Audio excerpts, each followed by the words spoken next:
യോഹന്നാന്റെ സുവിശേഷം 12-ാം അധ്യായം അതിൻ്റെ 9-11 വാക്യങ്ങൾ. 11-ാം അധ്യായത്തിൻ്റെ ആരംഭത്തിൽ ലാസർ മരിച്ചുവെങ്കിൽ അവസാനത്തിലേക്ക് വരുമ്പോൾ മരിച്ച ലാസറിനെ യേശു ഉയർപ്പിച്ചു. 12-ാം അധ്യായത്തിലേക്ക് വരുമ്പോൾ തന്നോടുകൂടെ പന്തിയിലിരുന്നവരിൽ ഒരുവനായി ലാസറിനെ നമ്മൾ കാണാൻ കഴിയുന്നു.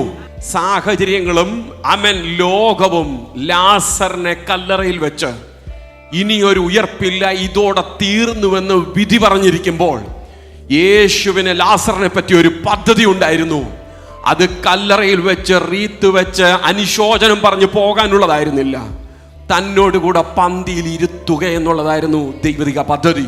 അനേകർ നിന്നെ നോക്കി നാറ്റം വെച്ച അവസ്ഥയിൽ ഇനി ഒരു ഉയർപ്പില്ല, ഇതോടെ നിന്റെ കുടുംബം തീർന്നുപോയി, ഇതോടെ നിന്റെ തലമുറ അസ്തമിച്ചു എന്ന് വിധി പറഞ്ഞെടുത്ത് യേശുവിന്റെ വായിൽ നിന്ന് പുറപ്പെട്ട വചനമാ എന്നെയും നിന്നെയും ജീവനോടെ ഇരുത്തുവാനിടയായത്.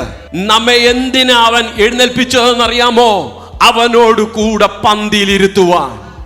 പാപത്തിന്റെ അധീനതയിൽ ശാപഗ്രസ്തരായി എവിടെയോ പട്ടുപോകേണ്ടിയിരുന്ന എന്നെയും നിന്നെയും അവൻ പേർ ചൊല്ലി വിളിച്ച് പുറത്തു കൊണ്ടുവന്നത്.